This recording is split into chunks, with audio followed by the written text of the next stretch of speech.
So here we are, 6 months after surgery, and it's been quite a ride. Lots of ups and downs, and we knew that. Recovery is not a linear path, but boy, it has definitely been a trip.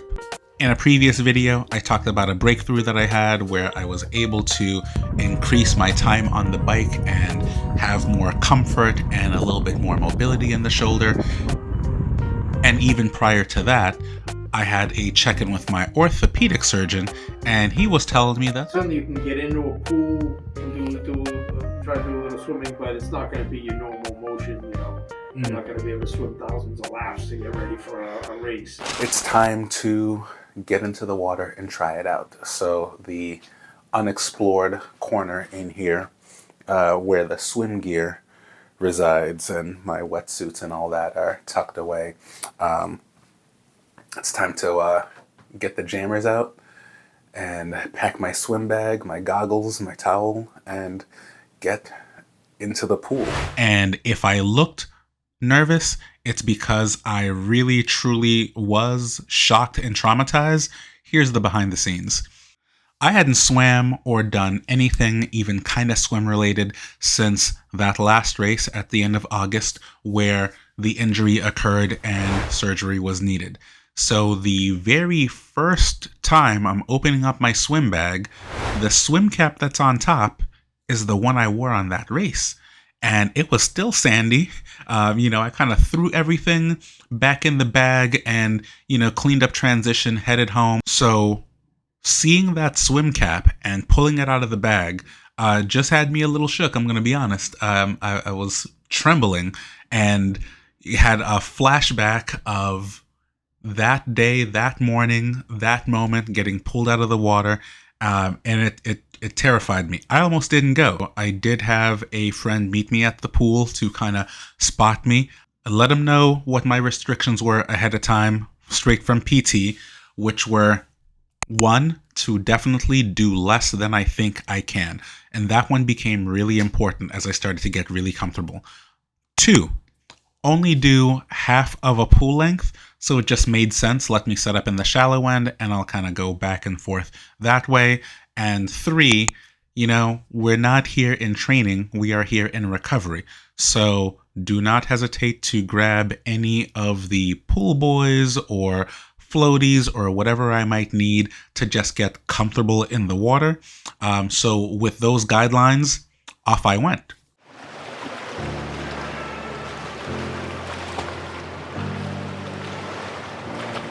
I had no idea I enjoyed swimming as much as I did. More than that, I had no idea I missed it as much as I did. Just kind of, once some of those nerves got calmed down, because, I was very tense, I couldn't breathe. And again, my buddy stepped in. Listen, if you're not breathing well on land, then you might as well go home, because how are you going to breathe in the water, right? Like, just from all the lessons I had learned, you got to stay calm, you got to stay cool and relaxed and not fight the water to have a pleasant time. And those of you who have literally watched me learn to swim on this channel, right? Like, it's maybe 2 years ago that we started on this journey. And yeah, I was liking it. I had no idea I was missing it. So to finally get back in there and, just get in there and feel the water and put my face in and push off was an incredible feeling. And right away, I felt that, oh my goodness, I, 1, still remember how to breathe. 2, I can still float. And 3, which was really surprising, my body position felt better than it had in ever, actually. Now, I don't want to read too much into one session getting into the water, but I could definitely feel my heels kicking up above the water, just kind of breaking the water. I recall having to put a lot more effort into staying high in the water, and this time around, it just happened. Obviously, I was not at 100%, so we didn't go crazy with it. Thought that I would have regressed back to a former version of myself that needed the earplugs and wanted the nose clip, and nope, none of that was true. We just got in, followed the guidelines, and after about 20 or so minutes, I started to get real comfortable, and I was thinking, you know what, I'm just gonna go for it. And that's where, again, really glad I had a pal with me to put the clamps on that and said, hey, it'll be there next time. Don't worry about that this time. We're gonna focus on what we came here to do. Don't do too much, and take it real easy. All right, that swim went so well. Disclosure, I am super duper sore. I did get back and got on the bike and had to throw the ice pack on. Had a wonderful group ride with some of my teammates, and that was nice. I was in good spirits. And, you know, I'm a little out of practice, but I feel like I'm missing something. And I can't quite put my finger on it, but it's about 50-something degrees outside, and my son is itching to go ride his bike, so I took him out to ride bikes while I ran alongside.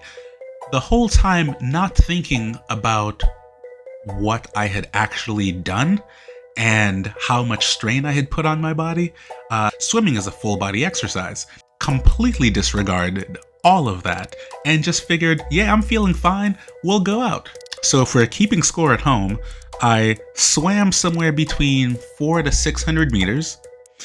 Then we got on for an hour 10 of zone 2 ride, and then went out and ran another 4 miles. Yeah, I was absolutely shattered. We are so far from peak shape, and it absolutely wiped me out for the entirety of Sunday. You know, I slowly saw things coming back in as far as, you know, I got to get back to running a lot sooner, and it took a while before I could get to cycling and even try cycling outside. Not really ready for that, but getting into a comfortable position on the bike, that took a little bit. And now to re-enter the water, it's like, ooh, I can start to see, you know, where this is all going and building. Don't get me wrong, there is still so much work to do, right? There is a very real difference between, you know, swimming 600 in a pool versus having 600 be the warm-up before you get into the main set, right? And honestly, that's fine. I'm glad that I wasn't too stubborn, and I definitely took the time to listen and heed his advice and make sure I didn't try to do anything too aggressive too soon. And there's this old adage that slow is smooth and smooth is fast. I'd been working with my coach to try to slow down my stroke and keep that shoulder from dropping. Turns out there was a reason that shoulder was dropping, but that's nor here nor there. Now that it has been repaired, I can keep the shoulder from dropping, and I can stay in streamlined a little bit longer, and I can, forcefully, but can slow down the stroke, be a little calmer with it, which is saving me energy, making me more efficient, and overall, hopefully going to make me a better swimmer in the long run. So where does that leave us? I think this may be the last post-surgery update for a while until we maybe get to like a year out, because it feels like nothing too major, we'll see, is going to happen as far as, you know, breakthroughs or things like that. I'm sure they'll happen, but I can foresee a lot of, you know, smaller incremental changes, little things that will add up to big steps. To reiterate, just the fact that I can swim, bike, and run again, that's huge. We're gonna have some more to do to get back into the weight room and to get back into a level of fitness where I can enter and compete in some races. But you know what? We've got nothing but time right now. We're going to hang out. We're going to enjoy.